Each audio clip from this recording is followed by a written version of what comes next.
Hello students, today I am going to deal a chapter which is known as excretory product and elimination, or the topic which has been assigned is counter current mechanism. Okay, so in this topic we are going to discuss about how the human body is able to concentrate the urine. See, mammals are the only one who can produce a concentrated urine. This is written in the NCERT. NCERT has been giving it as mammals have the ability to produce a concentrated urine. That is, a word is given in the NCERT which reads osmoregulators. Okay, osmoregulators. So osmoregulators are those organisms which are able to concentrate or dilute their urine depending upon the water content inside their body. So now in counter current mechanism, there are basic two things which you people have to concentrate upon. The first is loop of Henle and the second is vasa recta.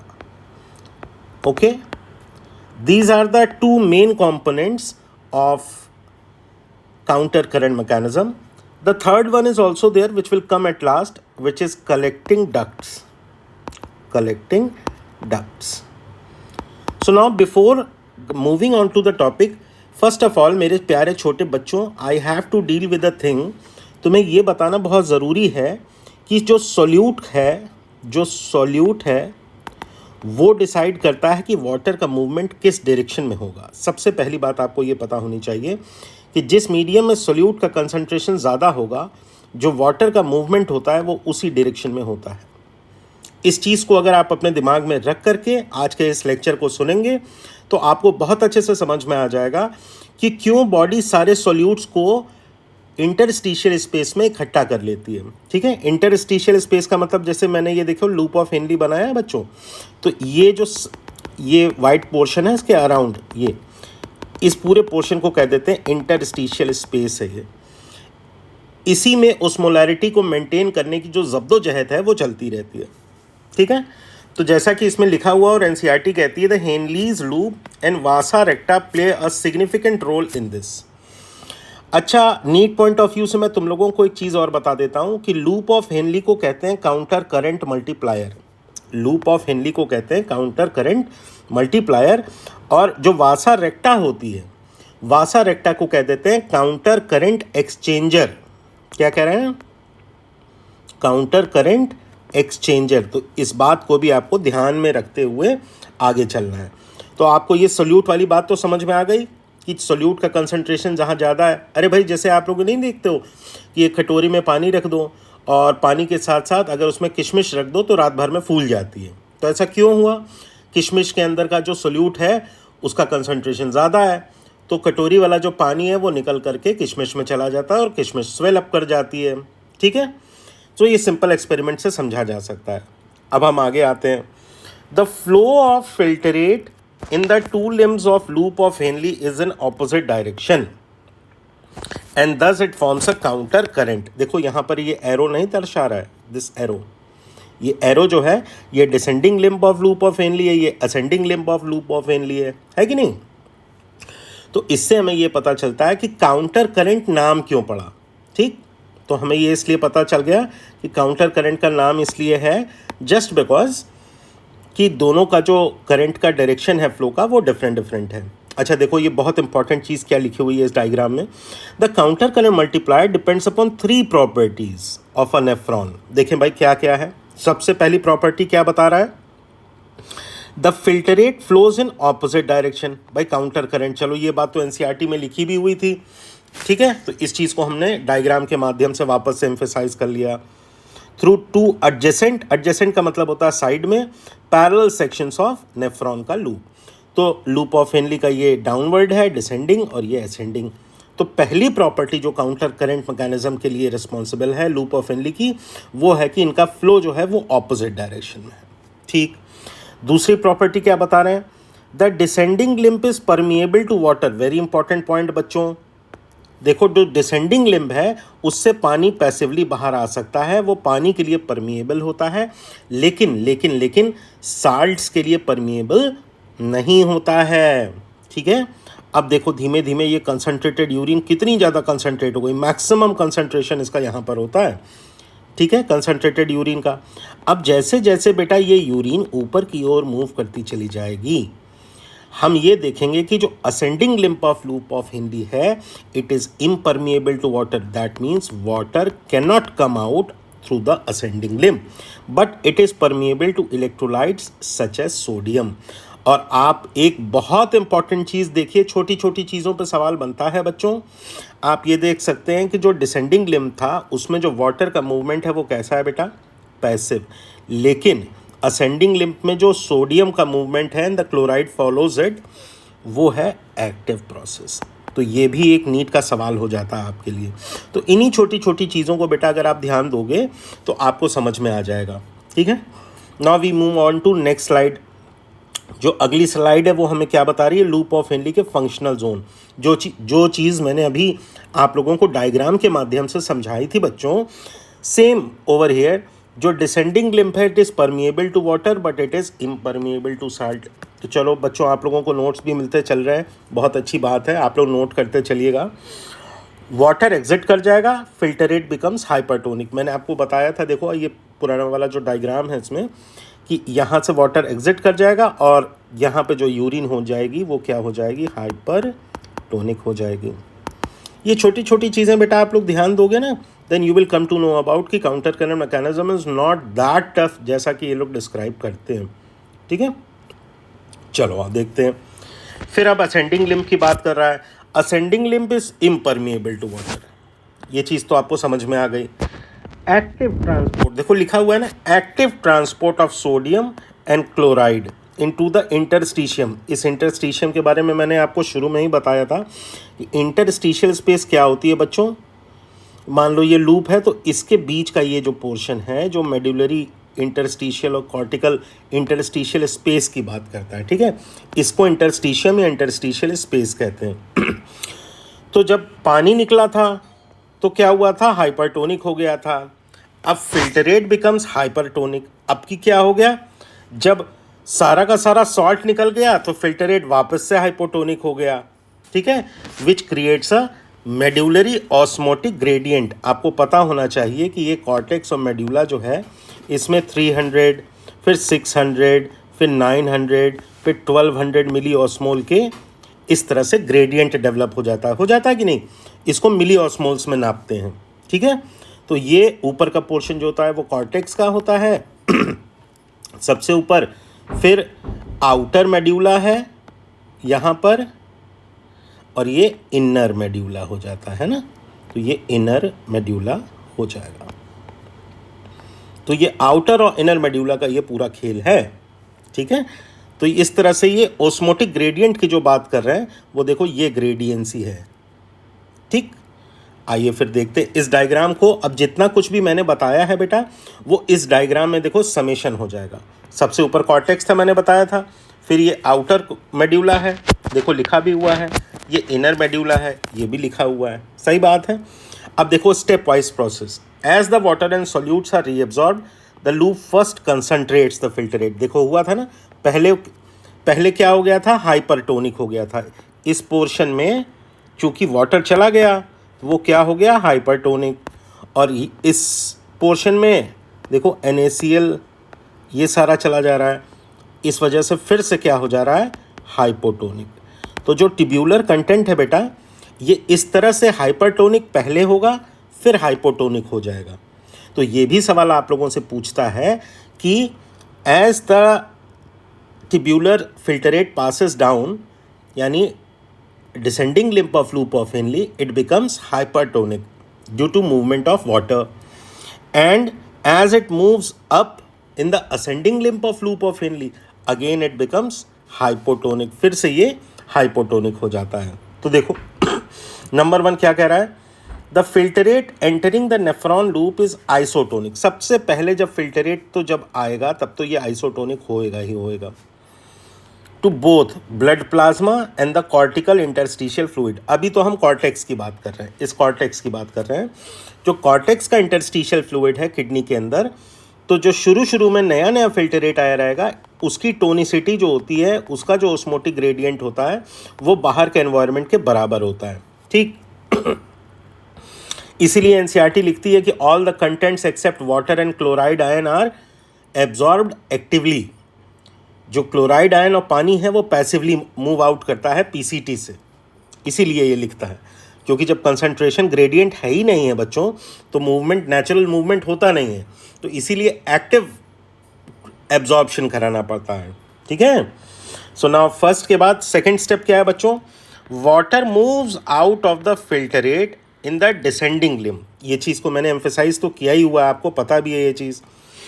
Down its osmotic gradient, this concentrates the filtrate. तो यहाँ पर जो होगी क्या हो जाएगी? Hypertonic. ठीक है। फिर सबसे पहले क्या हुआ था? फिल्टरेट का concentration.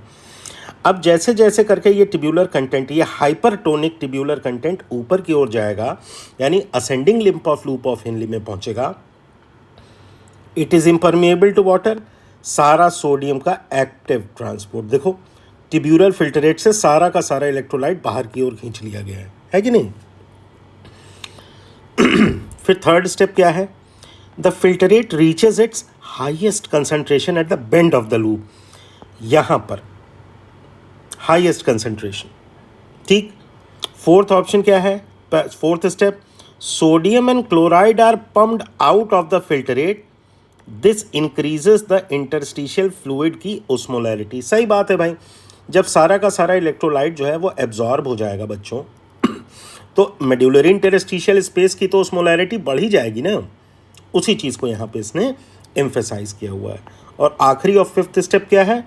The filtrate at its most dilute as it leaves the nephron loop. जब ये नेफ्रॉन के लूप को लीव करता है तो ये सबसे ज़्यादा डाइल्यूट होता है। At 100 milliosmol it is hyposmotic to the interstitial fluid. Hyposmotic यानी इसकी ओस्मोलैरिटी, यहाँ पर जो फ्लूइड है इसकी ओस्मोलैरिटी कम होगी बाहर के इंटरस्टिशियल ओस्मोलैरिटी से। ठीक। सो ये एक डायग्राम है बेटा। इस डायग्राम के माध्यम से आप लोग बहुत बेहतरीन तरीके से ये समझ सकते हो कि किस तरह से इलेक्ट्रोलाइट्स का एब्जॉर्प्शन हो रहा है इंटरस्टिशियल स्पेस में। आओ देखो नेक्स्ट क्या देती हैं। अब आ गया रोल ऑफ वासा रेक्टा। भाई वासा रेक्टा का अपना क्या रोल है यहाँ पर? तो वैसे तो ये डायग्राम सेल्फ एक्सप्लेनेटरी है बच्चों, क्योंकि मैं डायग्राम्स ऐसे बनाता ही हूँ जिससे बच्चों को समझने में कोई दिक्कत ना हो। लेकिन आओ देखते हैं कि वासा रेक्टा का रोल क्या है। Blood flows in the opposite direction to the filtrate in the loop. बिल्कुल सही बात है। लूप ऑफ हेनली में क्या होता है? जब ये वासा रेक्टा ऊपर की ओर रन कर रही है तो लूप ऑफ हेनली नीचे की ओर रन करेगा। और यहाँ पर जब वासा रेक्टा से ब्लड नीचे की ओर फ्लो कर रहा है तो यहाँ पर जो होगा वो ascending limb of loop of Henley होगा। समझ में आया? Passive exchange of sodium chloride and water. देखो ये पैसिव एक्सचेंज है, अलोंग द कंसंट्रेशन ग्रेडियंट कहते हैं बेटा इसको। आओ देखें, दो इंपॉर्टेंट चीज़ें हैं जो कि वासा रेक्टा किस तरह से उस काउंटर करंट को एक्सचेंज करती है, ऊपर के लिम्ब से लेगी नीचे ले आके डिपॉजिट कर रही है। देखो इंटरस्टिशियल फ्लूइड में जो ये NaCl दिया है बच्चों, ये NaCl नहीं दिया हुआ, ये NaCl, ये पता ही है NaCl कहाँ से आ रहा है?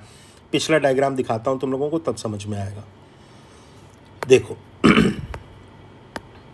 ये देखो, ये जो NaCl यहाँ पे एब्जॉर्ब हुआ था ना इंटरस्टिशियल स्पेस में बेटा, ये NaCl, यही NaCl वापस से वासा रेक्टा में जा रहा है। जस्सी है ना? ये डायग्राम से समझ में आया? ये जो सर कह रहे हैं कि ये NaCl जो इंटरस्टिशियल फ्लूइड में प्रेजेंट है, ये आया कहाँ से आया है? ये यहाँ से आया है, जो एक्टिव ट्रांसपोर्ट हुआ था सोडियम क्लोराइड का। ठीक है। चलो अब यहाँ से तो ले लिया वासा रेक्टा ने, अब यहाँ से वासा रेक्टा ने ले लिया सारा सोडियम, और अब इसको क्या कर रही है? ये देखो देखो देखो देखो, ये देखो, इसको वापस से डिपॉजिट कर दे रही है। As the blood moves in, जैसे ये ऊपर जा रही है, और यहाँ पर क्या था? साइड में क्या था बेटा? Descending limb of loop of Henley था ना। ये सारा का सारा सोडियम क्लोराइड जो है वापस से डिपॉजिट कर दिया इसने। यानी यहाँ से कलेक्ट किया, यहाँ डिपॉजिट किया, यहाँ से कलेक्ट किया, यहाँ डिपॉजिट किया, यहाँ से कलेक्ट किया, यहाँ डिपॉजिट किया। तो उससे कर क्या रही है ये? इससे होगा क्या? इससे ये होगा कि जो सोडियम क्लोराइड यहाँ था आप देखो जैसे जैसे जैसे आप नीचे मूव कर रहे हो वैसे वैसे ओस्मोलैरिटी बढ़ती नहीं चली जा रही है। तो ये क्या करती है कि इस ओस्मोलैरिटी के ग्रेडियंट को मेंटेन करने का काम करती है कि जहां 300 से 400 के बीच का 100 मिली ओस्मोल का ग्रेडियंट है तो वहां 100 ही रहे, 100 से ज़्यादा ना हो जाए। इसको कहते हैं maintenance of the gradient. Gradient का मेंटेनेंस होता है कि वो जो कॉमन डिफरेंस होता है उस कॉमन डिफरेंस को मेंटेन करना चाहिए उसको, ये कहता है ये। इसीलिए कहते हैं कि vasa recta acts as a counter current exchanger. समझ में आया?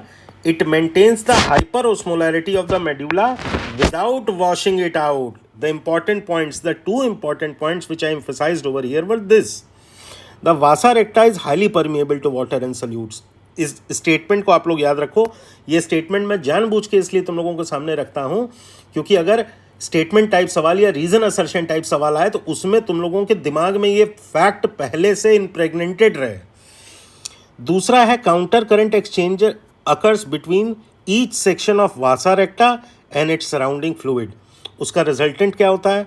The blood with vasa recta remains nearly isotonic and the vasa recta is able to reabsorb water and solute from the general circulation। समझ में आई ये बात? देखो इसका एक बहुत ही अच्छा डायग्राम मैं तुम लोगों को दिखाता हूं कि किस तरह से यूरिया का रोल है, किस तरह से यूरिया का रोल है रिसाइकलिंग में। देखो जो थर्ड फैक्टर था वासा रेक्टा और लूप ऑफ हेनली के अलावा वो यूरिया ही था।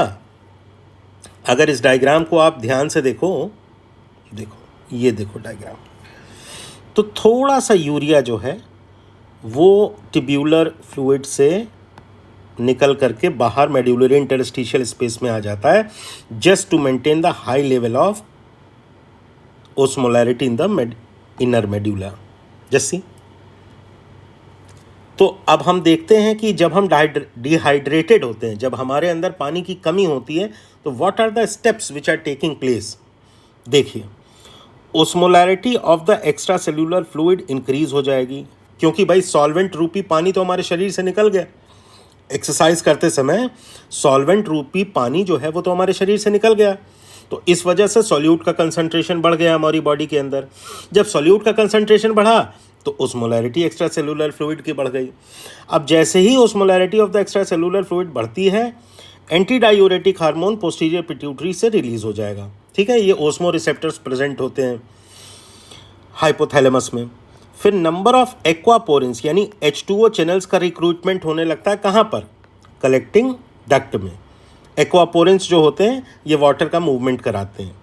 फिर वाटर का रीएब्जॉर्प्शन कलेक्टिंग डक्ट में बढ़ जाएगा।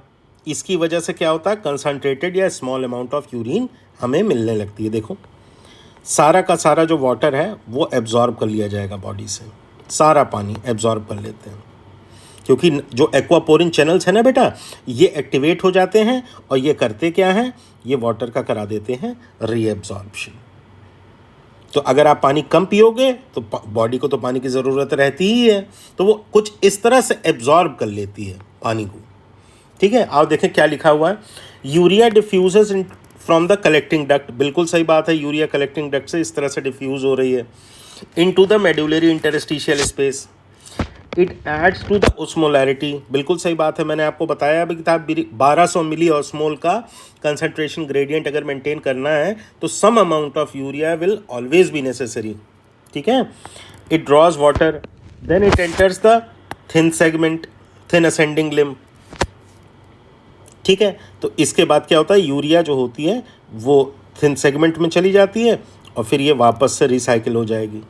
ठीक, तो urea cycling helps it to maintain the medullary gradient. तो आप ये देखोगे कि इनर मेड्यूलरी इंटरस्टिशियल स्पेस की जो ओस्मोलैरिटी है उसको मेंटेन करने में यूरिया का भी बहुत बड़ा रोल होता है। ठीक है, तो ये एक ADH के द्वारा कंडीशनल रीएब्जॉर्प्शन है DCT में, whenever the excessive loss of body is there from the body which increases the osmolarity of the interstitial space. अब देखो ये एक डायग्राम मैंने बना दिया है तुम लोगों को कि इसमें समेशन हो सके तुम लोगों का। यहाँ से देखो सोडियम क्लोराइड एब्जॉर्ब होता है, एक्टिव एब्जॉर्प्शन होता है सोडियम और क्लोराइड का। ठीक है, यहाँ पे सोडियम और क्लोराइड का एक्टिव एब्जॉर्प्शन हो रहा है। अब इस सोडियम क्लोराइड को वासा रेक्टा के अंदर चले जाना है, इस सोडियम और क्लोराइड को वासा रेक्टा के अंदर चले जाना है। अब ये वासा रेक्टा क्या करेगी बेटा, ये जो सोडियम क्लोराइड लेके गई है वो, देखो मैं दूसरे उससे दिखाता हूँ आपको, ये क्या करेगा, इस सोडियम क्लोराइड को लेके नीचे चली जाएगी, यहाँ से यहाँ चली जाएगी, यहाँ से यहाँ ले आएगी। अब यहाँ पे सोडियम क्लोराइड को ये वापस से डिपॉजिट कर देगी, देखो ये ऐसे। This is what happens. यहाँ से इस एक्टिवली एब्जॉर्ब सोडियम क्लोराइड को ट्यूब्यूल से, लूप ऑफ फिनली से वासा रेक्टा जो होती है ये क्या करती है, ये कलेक्ट करती है। और भाई सोडियम क्लोराइड तो पैसिवली मूव कर ही जाएगा क्योंकि यहाँ पे इसका कंसंट्रेशन ज़्यादा है, और यहाँ पर जो इफरेंट आर्टीरियोल से बनी हुई वासा रेक्टा है इसके अंदर कम है, तो इसका मूवमेंट सोडियम का वासा रेक्टा के अंदर हो जाता है, फ्रीली परमिएबल है ये, ठीक। फिर वो इसको नीचे लेके देखो चली जा रही है कि नहीं, जैसे ये नीचे आ जा रहा है, फिर ये काउंटर करंट है, और यहाँ पे आकर के वापस से मेडुलरी इंटरस्टिशियल स्पेस में क्या हो जा रहा है, सोडियम क्लोराइड का डिपोजिशन। ठीक है बच्चों, सो आपने इस थोड़े से पार्ट में ये जाना कि हमारा जो यूरिन है इसका कंसंट्रेशन का मैकेनिज्म, इसकी मेडुलरी इंटरस्टिशियल स्पेस की ग्रेडियंट का मेंटेनेंस, और सोडियम का और वाटर का एब्जॉर्प्शन किन तीन चीज़ों पे डिपेंड करता है। ठीक है बच्चों, अब एक समेशन मैं आप लोगों को दे दे रहा हूँ नीट पॉइंट ऑफ व्यू से, बेटा आप लोग याद रखना।